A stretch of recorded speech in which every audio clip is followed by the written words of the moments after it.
Introduction to Photoshop. In this tutorial, I'm going to walk you through a very simple design scenario. I'm going to show you some of the common tools that are used in Photoshop, and along the way we're also going to look at some best practices for whenever you're designing in Photoshop. So let's get started. I'm going to close this and get rid of that for a moment and go into the application. In my case, that's just double-clicking the icon on the desktop. Once the application opens, I want to go into File, New, and now I have the new document dialog box. I think the first thing I'm going to do here is I'm going to change this from 8-bit to 16-bit. Typically you'll want to design something that you're working on in 16-bit. You'll also want to at least have your resolution set at 300 pixels per inch, and I want to change this to inches. And in my design scenario, I want this to be like a letterhead size sheet of paper that I eventually print this out on. So I'm going to change the width to 8.5 inches and the height at 11 inches. So this looks fine. If you need to catch up, pause the video. Otherwise, I'm going to click OK. And now I have a blank canvas in Photoshop, and one of the first things I want to look for is the layers palette, because I want to add some things, and I'm going to be adding layers. So if you don't see layers, the layers palette in your application, when you open it up, you can open it by going into the ribbon and then under Window and then looking for layers, or the hotkey for this on the keyboard is F7.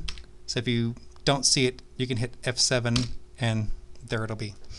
Okay, so now I want to go and find an image. So to do that in this little scenario, I want to go into Photoshop and make sure that I'm in Google Images.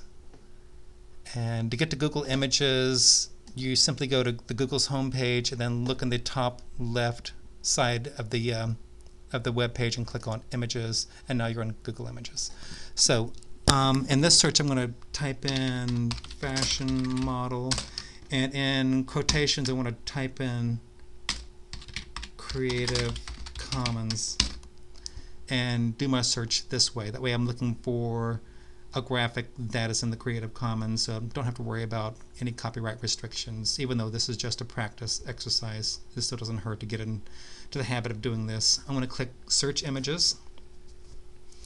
And in my scenario that I want to show you, I want to use a line drawing. So I'm going to click on Line Drawing.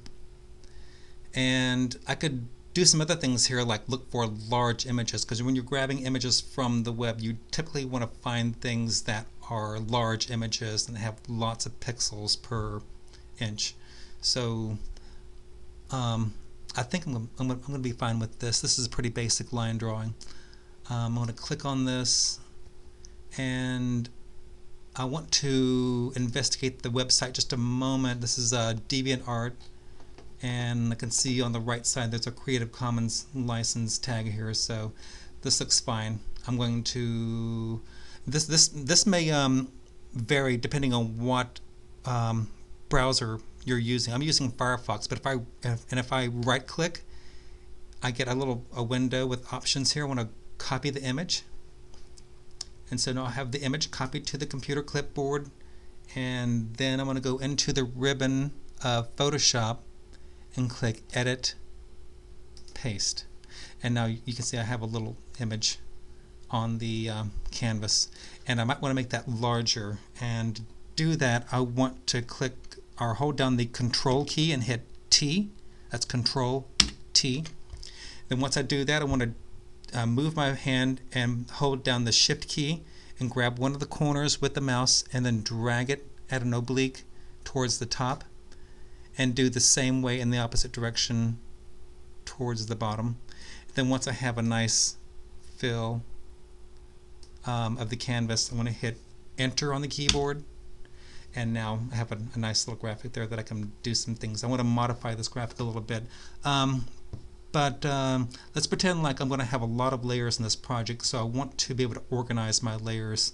One way to do that is to give your layers a unique name. I'm going to do that with this layer by just left clicking, double clicking with the left click on the mouse, and I'm going to call that model. And now I'm going to create another layer on top of that layer, and I'm going to click on that and call it color. And I'm going to add some color to this graphic, but I don't want to color over the black lines. So the way to get around that is to make sure that I'm clicked on that layer, and I'm going to change the blending mode from normal to multiply. And now if I take my mouse and bring it over to the left into the toolbar, I'm going to look for the paintbrush.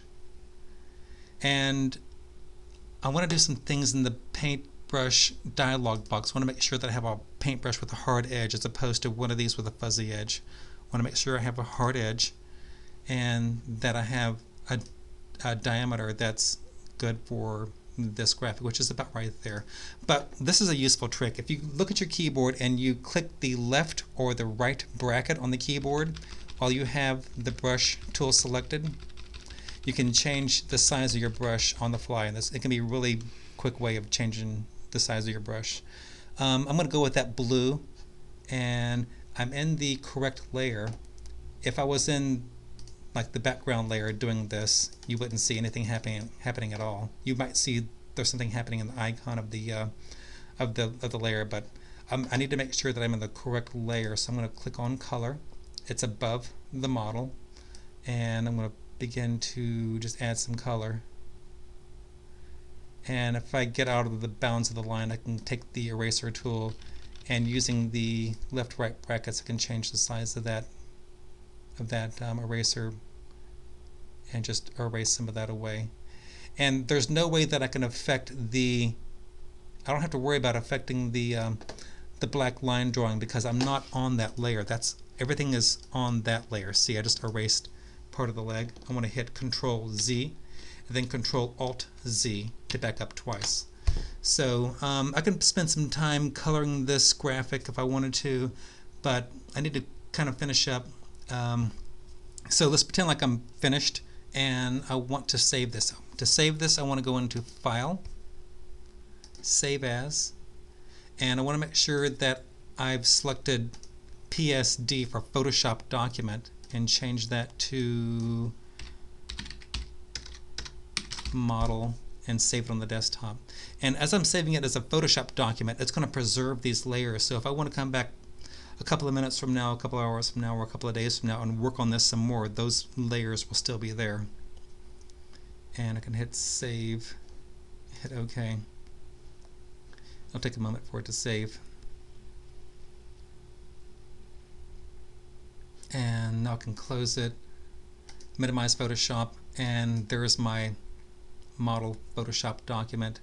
Let's say it's a couple hours later. I can open it up. You can see the layers are still there. I'm on the color layer. I can begin to work on this some more if I wished. And so those are some of the basic tools and basic best practices that I wanted to show you. So that's all for this video.